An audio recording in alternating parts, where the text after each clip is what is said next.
नमस्कार दोस्तों, मैं राजेश कुमार खरे और आप देख रहे हैं हमारा यूट्यूब चैनल धर्म संकट। आज के इस वीडियो में हम बात करेंगे एक ऐसी ऐतिहासिक घटनाक्रम के बारे में जो न सिर्फ भारत बल्कि पूरी दुनिया के लिए एक चेतावनी है।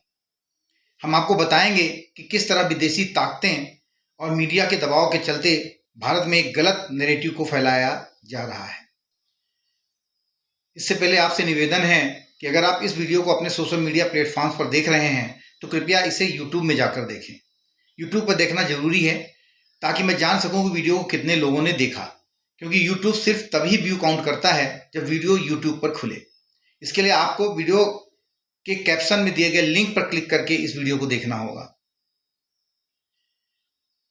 अगर आप सच में अपने देश से प्यार करते हैं तो कृपया इस वीडियो को अंत तक अवश्य देखें। और मैं यहाँ हिंदू एकता के लिए अपने project Hindu verse digital directory के बारे में बात नहीं करने जा रहा हूँ, तो इस बारे में चिंता न करें। वीडियो को अंत तक अवश्य देखें ताकि आप समझ सकें कि आज भारत में क्या हो रहा है। इस वीडियो में हम भारत के प्रधानमंत्री श्री नरेंद्र मोदी जी पर लगाए गए आरोपों और उनके खिलाफ फैलाए जा रहे झूठे नैरेटिव पर चर्चा करेंगे। आइए हम आज बात करते हैं कि क्यों आज मोदी जी और उनकी सरकार को लेकर गहरी साजिश रची जा रही है। कुछ मीडिया, पत्रकार और विपक्षी नेता, खासकर श्रीमती सोनिया गांधी और राहुल गांधी, जिन पर यह आरोप लगाया जा रहा है, वो भी पार्लियामेंट के अंदर, कि उनका अमेरिकी डीप स्टेट विशेषकर जॉर्ज सोरोस के साथ गहरा संबंध है। जॉर्ज सोरोस ने एक प्रेस कॉन्फ्रेंस में यह दावा किया था कि वह मोदी सरकार को गिराने के लिए $1 बिलियन का निवेश करेंगे। और यह आप सबने वीडियो इसका जरूर देखा होगा, उनका प्रेस कॉन्फ्रेंस का। यह बयान हमारे देश के लिए बहुत ही चिंताजनक है।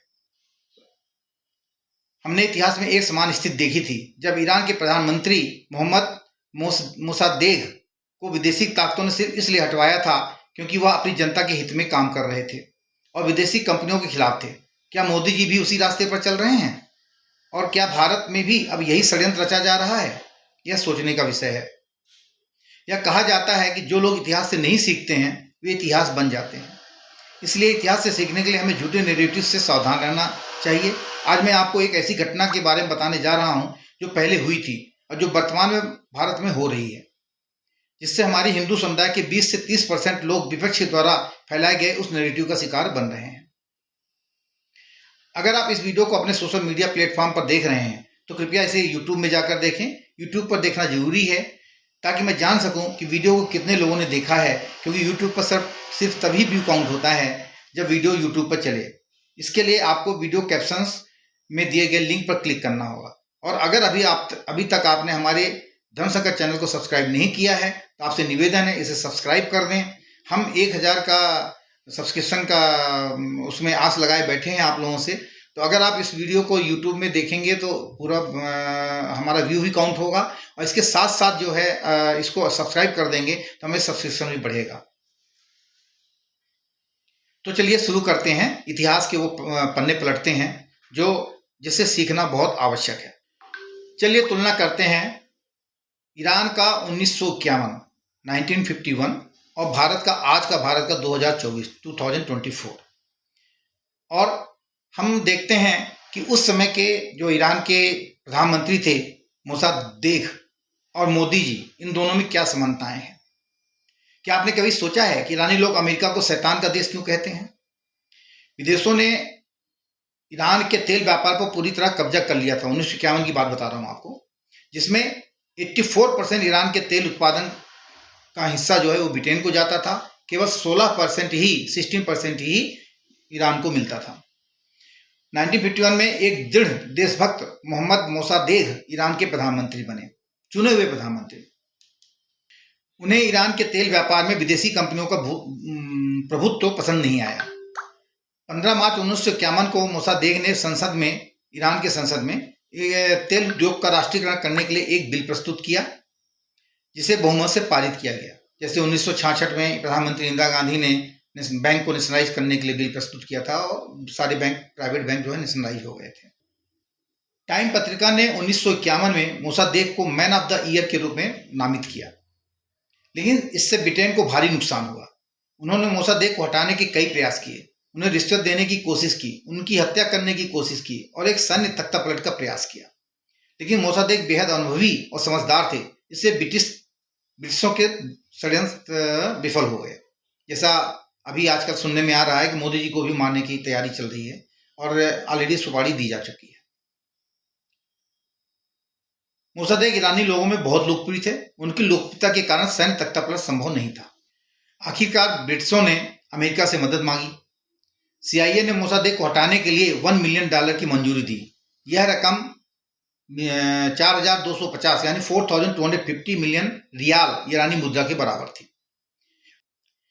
अमेरिका की योजना थी कि वो मोसादेक के खिलाफ असंतोष उत्पन्न करें और जनता का समर्थन घटाएं, फिर भ्रष्ट सांसदों का इस्तेमाल कर उसकी सरकार को उखाड़ फेंकें, जैसा कि अपने इंडिया में इस समय हो ही रहा है, आप देख रहे हैं। अमेरिका ने ईरान के पत्रकारों, संपादकों और मुस्लिम धर्मगुरुओं को 631 मिलियन रियाल का भुगतान किया। इसके बदले में इन लोगों को बस एक काम करना था कि मोसादेक के खिलाफ जनता को भड़काना। हजारों ईरानियों को झूठे प्रदर्शनों में भाग लेने के लिए पैसे दिए गए, जैसे आजकल अपने किसान आंदोलन चल रहे हैं। वे संसद के खिलाफ मार्च करने लगे। दुनिया के प्रमुख मीडिया आउटलेट्स में भी अमेरिका का समर्थन किया। मोसादेक के खिलाफ विरोध बहुत ही मामूली स्तर से शुरू हुआ था, जैसे आज मोदी जी के निजी जीवन पर व्यक्तिगत हमले हो रहे हैं। मोसादेक को तानाशाह करार दिया गया, जैसे अभी विदेशी मीडिया में मोदी को भी तानाशाह करार दे रहे हैं लोग, यह महसूस करते हुए कि उनकी सरकार भ्रष्ट सांसदों के हाथों गिरने वाली थी। मोसादेक ने संसद को भंग कर दिया। अमेरिका ने ईरान के शाह से मोसादेक को प्रधानमंत्री के पद से हटाने का दबाव डाला। ईरान के शाह जब अमेरिका गए अपने दौरे पे, तो उन्होंने उनके ऊपर दबाव डाला कि भाई मोसादेक को प्रधानमंत्री के पद से हटा दीजिए। आखिरकार 210 मिलियन रियाल की रिश्वत देकर अमेरिका ने भाड़े के सैनिकों की मदद से ईरान की राजधानी में झूठे दंगे भड़काए। शाह के ईरान लौटने के बाद मोसादेक ने आत्मसमर्पण कर दिया। उन्हें न्यायिक रूप से सजा दी गई, कैद किया गया और बाद में घर में नजरबंद कर दिया गया, जहां उन्होंने 85 ईयर्स की उम्र में अपनी जान गंवा दी। इसके बाद अमेरिका और इंग्लैंड ने ईरान के तेल का 40% हिस्सा लिया, जबकि शेष 20% अन्य यूरोपीय कंपनियों को दिया गया। फिर कट्टरपंथी खोमेनी सत्ता में आए और ईरान की स्थिति और खराब हो गई। उनकी नीति यह थी कि देश के उद्योगों में विदेशी कंपनियों की बजाय स्थानीय कंपनियों का दबदबा होना चाहिए। क्या यही उनका अपराध था? यह हम मोसादेक के बारे में बात करेंगे। मोसादेक का क्या कहना है? जैसे आज मोदी जी कह रहे हैं कि make in India, similar way Mosaddek का था कि भाई जो भी उद्योग हैं वो विदेशी कंपनी के हाथ में नहीं होने चाहिए, वो देसी कंपनियों के हाथ में होने चाहिए। मोसादेक के नेतृत्व में ईरान 1955 से पहले एक पूरी तरह से लोकतांत्रिक देश बन सकता था और ईरान अकेले अपने तेल उत्पादन से लाभ उठा सकता था। लेकिन भ्रष्ट सांसदों, पत्रकारों, संपादकों और प्रदर्शनकारियों ने ईरान के समृद्ध भविष्य को कुछ $1000 के बदले बेच दिया। जैसा आजकल आप भारत में तरह तरह के जो आंदोलन हो रहे हैं वो आप देख रहे हैं। ये सब कुछ लगता है कि कुछ इसी प्रकार के पैसों की लेन देन के कारण हो रहा है। इस दमनकारी दौर में ईरानी लोगों ने समझ लिया कि अमेरिका ने मोसादेक की सरकार को गिराने में मदद की थी। यही कारण है कि ईरान के लोग अमेरिका को शैतान का देश मानते हैं। अब सोचिए, ईरान के असली विलेन कौन थे? तो देखा जाए तो ईरान के असली विलेन वह पत्रकार, संपादक, सांसद और कार्यकर्ता थे जिन्होंने अमेरिका के लिए देश को बेच दिया। यदि ये लोग न बिके होते और अगर लोग मोसादेक के साथ खड़े होते तो अमेरिका कभी सफल नहीं होता। लेकिन कुछ डॉलर के लिए देशभक्त नेता को कुमसाह कहा गया और अचानक पूरे देश को बर्बाद कर दिया गया। हमारा देश भारत भी आजकल एक समान रास्ते पर चल रहा है। यह एक बड़ी दुर्भाग्य की बात है कि सामान्य नागरिक इन साजिशों को तब तक नहीं देख पाते जब तक उन्हें अनगिनत अत्याचारों का भविष्य में सामना न करना पड़े। झूठे मुद्दे, झूठे किसान आंदोलन, झूठे आंकड़े और जातियों को एक दूसरे के खिलाफ भड़काना, अल्पसंख्यक समुदाय को उकसाना, कम्युनिस्ट लॉबी का राष्ट्रवादी ताकतों का समर्थन करना, यह सब कदम इस समय भारत में उठाए जा रहे हैं ताकि भारत को विदेशी विनाशकारी ताकतों के आर्थिक, सामाजिक और प्रशासनिक नियंत्रण में लाया जा सके। जॉर्ज सोरोस का हमने पहले ही आपको बोल दिया है कि इसमें जॉर्ज सोरोस का बहुत बड़ा हाथ है। अब हमें क्या करना चाहिए? तो स्मार्ट काम यह है कि हमें सचेत रहना चाहिए और समय रहते इस भ्रष्ट मीडिया प्रचार का शिकार नहीं होना चाहिए। सभी देशभक्तों का वर्तमान भारतीय नेतृत्व पर विश्वास रखना चाहिए।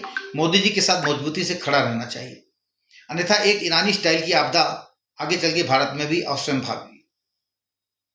अमेरिकी और इंग्लैंड के प्रमुख पूंजीवादी देशों की खुफिया एजेंसियां दिन रात भारत में काम कर रही हैं ताकि कई भारतीय राजनेताओं को उनके एजेंट के रूप में इस्तेमाल किया जा सके, जिसका एकमात्र उद्देश्य है मोदी सरकार को हटाना। क्योंकि वो अपने भारत को एक प्रकार से 5वीं अर्थव्यवस्था भी बना चुके हैं और बहुत तेजी से आगे बढ़ रहे हैं। तो एक समय ऐसा भी आ सकता है कि ये पहली अर्थव्यवस्था भी बन सकती है और हो सकता है कि सबसे ताकतवर देश के रूप में उभरे। इसी को घटाने के लिए सारी विदेशी ताकतें इस समय भारत के पीछे लगी हुई हैं। यह कहा जाता है कि हमारी तकदीर हमारे हाथ में होती है, हमें बस इसे ठीक से समझने की जरूरत है। न्यूयॉर्क टाइम्स ने मोसादेक को तानाशाह कहा था, यही आज मोदी के साथ हो रहा है। टाइम पत्रिका ने मोदी को विभाजन के मुख्य कर्ता के रूप में पेश किया था और आज भी उन्हें तानाशाह ही कहा जाता है। क्या इस सोचने का विषय नहीं है? दोस्तों, एक बार फिर आपसे विनम्र निवेदन है कि हमारी इस वीडियो को अंत तक अवश्य देखें, वीडियो को शेयर करें अपने दोस्त यारों में, और जिन्होंने अभी तक सब्सक्राइब नहीं किया है कृपया हमारे धर्म संकट चैनल को सब्सक्राइब जरूर करें। हम ऐसी ही इम्पॉर्टेंट वीडियोस आपके लिए लेकर आते रहेंगे और आपको हम अन्य इस तरह की चीज़ों से सूचित करते रहेंगे जो समय समय पर हो रहे हैं। तो जैसा कि आप जानते हैं कि आजकल बहुत सारे झूठे और भ्रामक नैरेटिव्स मीडिया में चलाए जा रहे हैं। यह बेहद जरूरी है कि हम इन सब चीज़ों को समझने के लिए अपने दिमाग और दिल का सही उपयोग करें। जो विपक्षी नेता और मीडिया हमें गलत दिशा में ले जाने की कोशिश कर रहे हैं, हमें उनकी झांसे में नहीं आना चाहिए। याद रखें, हमें हर जानकारी को गहराई से समझना और सत्य की ओर चलना चाहिए। हम सभी देशभक्तों को मोदी जी के नेतृत्व में विश्वास रखकर उनके साथ खड़ा रहना चाहिए ताकि हम इस देश को विदेशी ताकतों के प्रभाव से बचा सकें। फिर से गुजारिश है कि मेरे YouTube चैनल धर्म संकट को सब्सक्राइब करें ताकि हम 1000 सब्सक्राइबर्स तक पहुंच सकें और बेहतर कंटेंट लाने के लिए प्रेरित हों। अगर आप इस वीडियो को अपने सोशल मीडिया प्लेटफॉर्म पर देख रहे हैं तो कृपया इसे यूट्यूब में जाकर देखें। यूट्यूब पर देखना जरूरी है ताकि मैं जान सकूं कि वीडियो को कितने लोगों ने देखा है, क्योंकि यूट्यूब सिर्फ तभी व्यू काउंट करता है जब वीडियो यूट्यूब पर खुले। इसके लिए आपको वीडियो कैप्शन में दिए गए लिंक पर क्लिक करना होगा। तो कैसा लगा आपका यह वीडियो आज का, इसको कमेंट करके हमें जरूर बताइए। ज़्यादा से ज़्यादा लोग कमेंट करिए, बताइए। हो सकता है बीच बीच में थोड़ा सा मैं हकला गया था तो वो थोड़ा सा आपको डिस्टर्बेंस लगा होगा, बट वो नेचुरल है। एज फैक्टर भी हमारे साथ है। तो आप सबके कमेंट्स की इंतजार रहेगा। धन्यवाद। जय हिंद, जय भारत, जय हिंदू समाज।